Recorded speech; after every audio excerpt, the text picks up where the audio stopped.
I think it's been good that we've had a local steering group of local people. I think it's what helps the process of the regeneration and a major reason why I think it's worked. I think it would be easy to put in people from Plymouth City Council and expect them to answer the problems, but they don't know what's happening here.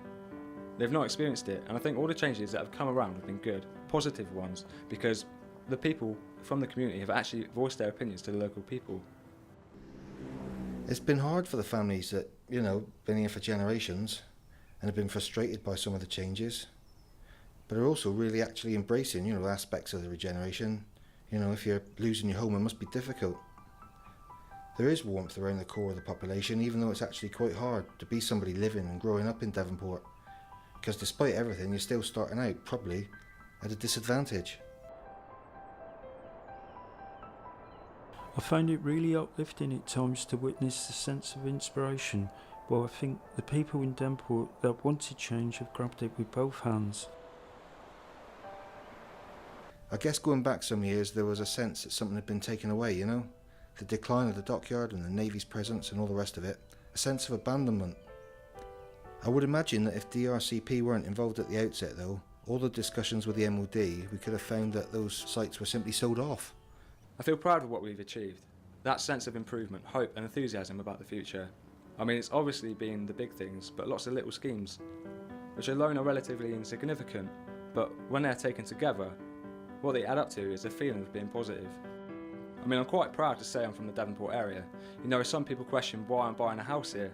I know it can appear to be rough and ready, but here, anyone will help you at any time. That's just one thing about it. Devonport's a great place. It's improved so much since 2001, and hopefully by 2011, once the programme finishes, it can continue, or at least keep the improvement so it won't go back downhill again.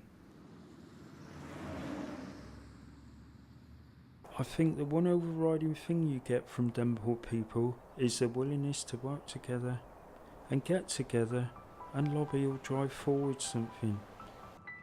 People say Devonport is rough, druggy. You don't want to be down there, you might get attacked if you walk down this street. I was chatting to my mate the other day, trying to get him to come and visit. He said, nah, I might get knocked out because I'm not a local. He's so wrong. One time when I was working at the shop, I remember we had this person rushing in saying about Granby Green, and that they were building a pizza takeaway on Granby Green. He was complaining and we couldn't understand what was happening, because we hadn't heard anything about there being a takeaway. And then we realised, we looked at him and laughed and said, no, it's a piazza. I got no criticism about DRCP. They've always been good to me. They moved me, they paid me for moving, they got everything sorted for me. They've always done what they said they're going to do. I think they're doing a good job, because Devonport needed it, definitely. My old flat is still standing at the moment. I'm seeing it most days, so I might go and get some photos. It's such a lovely place when I first moved in there. In some ways it's quite sad, but in other ways it's quite a good thing. I came to Kerr Street when I was about 7.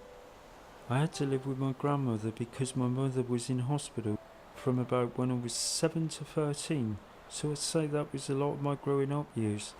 That was the days when you left your doors unlocked. This place had to change or it would have stayed stagnant in the same situation, slowly getting worse. I moved in from Buckley and the bullring was synonymous with the name.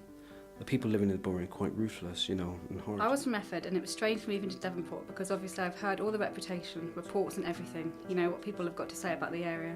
But I just thought go for it, even though from outside the place looked drab, it was horrid, the maintenance and everything. I was a bit scared to be honest. I'm going to miss this place. Not the kicked in doors or the burning cars, but the people that were here. Most of them have gone now, but I'll remember everyone on our landing. The profile was quite high, towards the end of the bullring coming down. I was always going out to the shops and that and things. I wonder if it would have been better to be modernised. I think there was 85 tenants in that block, and we only had 3 washing machines, 1 spinner and 2 dryers between us all. I used to do all my washing at home. That's what you make it. I could leave my front door open, get on with my housework and not worry, and I think that was a good thing. You couldn't even go to the shop, nothing like that, but it was nice just to have that bit of security. No choice really, because you were passing them, every day. Here in the bullring, there was a lot of drug problems, It was was like the bloke who got hit on the head. There was 15 statements, but suddenly no one saw anything. They were all distressed. Going on and what had happened, but most people swore we didn't have one. There was a lot to do for the small group we had. Big barbecue in the courtyard. You know, it was just nice. You know, we all looked out for each other, you know. Things had to change, otherwise it would have stayed the same. I've been working all day, working my bits off. Why bother? I'm paying for them to have a barbecue and a drink and beer. We were just associates. You couldn't really rely on them. I don't think they are. They would be cooped up like chickens because of its size. What are they going to get out of it in the long run? Listen to me. He's got a can of special brew in his hand. A lot of people have moved out and gone to new places and settled. Anarchy. And they don't. People weren't proper anarchists. They think anarchy is just lawlessness and throwing bottles, but they don't really know And I it. said I wouldn't move back unless I got a house. I knew I was pushing my luck, but they rang me and I was offered a 2-bedroom house. I said they must be hard up to get people to move back. We're following all the work that has gone on in the city centre with the new shopping mall. It seems like now we're upgrading and it's Going on. And so it was quite similar, I suppose, to an open prison. You could wake up and they could have easily put barbed wire up. still living in a grey drab building. You know, it doesn't bother me that I'm in Devonport at all, and that's a fact. I'm quite glad I'm in Devonport. I had an opportunity to move away and I said no. Regeneration obviously had an impact. It's very important. All the druggies and alcoholics were moved out, and there were just a couple of dealers. Every single flat coming down was like cutting away the dealers, and you know, the drugs were everywhere.